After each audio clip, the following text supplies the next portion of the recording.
तो दोस्तों, कैसे हैं आप सभी भाई बहनों को मेरा सादर प्रणाम। शारदीय नवरात्र शुरू हो चुके हैं और आज नवरात्रि का दूसरा दिन है। नवरात्रि एक संस्कृत शब्द है जिसका अर्थ होता है 9 रातें।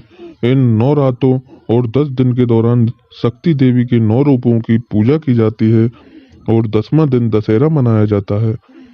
माँ दुर्गा की नव शक्तियों का दूसरा स्वरूप देवी ब्रह्मचारिणी का है। यहाँ ब्रह्म शब्द का अर्थ तपस्या है। ब्रह्मचारिणी अर्थात तप की चारणी, तप का आचरण करने वाली। कहा भी है वेदस्तवम तपो ब्रह्म वेद, यानी तत्व और तप ब्रह्म शब्द के अर्थ हैं। ब्रह्मचारिणी देवी का स्वरूप पूर्ण ज्योतिर्मय एवं अत्यंत भव्य है। इनके दाहिने हाथ में जप की माला एवं बाएं हाथ में कमंडल रहता है। अपने पूर्व जन्म में जब ये हिमालय के घर में पुत्री रूप में उत्पन्न हुई थी, तब नारद के उपदेश से इन्होंने भगवान शंकर जी को पति रूप में प्राप्त करने के लिए अत्यंत कठिन तपस्या की थी। इस दुष्कर तपस्या के कारण इन्हें तपस्याचारिणी अर्थात ब्रह्मचारिणी के नाम से अभिहित किया गया।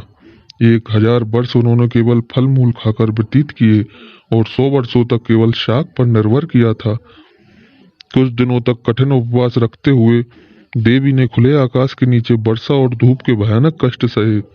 इस कठिन तपस्या के पश्चात 3000 वर्षों तक केवल जमीन पर टूटकर गिरे हुए बेल पत्रों को खाकर वे भगवान शिव की आराधना करती रहीं। इसके बाद उन्होंने सूखे बेल पत्रों को भी खाना छोड़ दिया और कई हजार वर्षों तक वे निर्जल और निराहार रहकर तपस्या करती रहीं। पत्तों को भी खाना छोड़ देने के कारण उनका एक नाम अपर्णा भी पड़ गया। कई हजार वर्षों की इस कठिन तपस्या के कारण ब्रह्मचारिणी देवी का शरीर एकदम क्षीण हो उठा।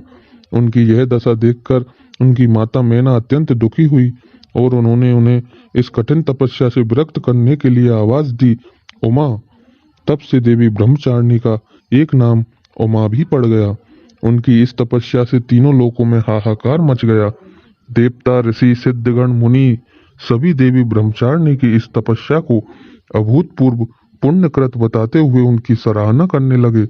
अंत में पितामह ब्रह्मा जी ने आकाशवाणी के द्वारा उन्हें संबोधित करते हुए प्रसन्न स्वर में कहा, हे देवी, आज तक ऐसी कठोर तपस्या किसी ने नहीं की जैसी तुमने की है। तुम्हारे इस अलौकिक कृत्य की चारों ओर सराहना हो रही है। तुम्हारी मनोकामना सर्वतोभावेन परिपूर्ण होगी। भगवान चंद्रमौली शिव जी तुम्हें पति रूप में प्राप्त अवश्य होंगे। अब तुम तपस्या से विरक्त होकर घर लौट जाओ। शीघ्र ही तुम्हारे पिता तुम्हें बुलाने आ रहे हैं।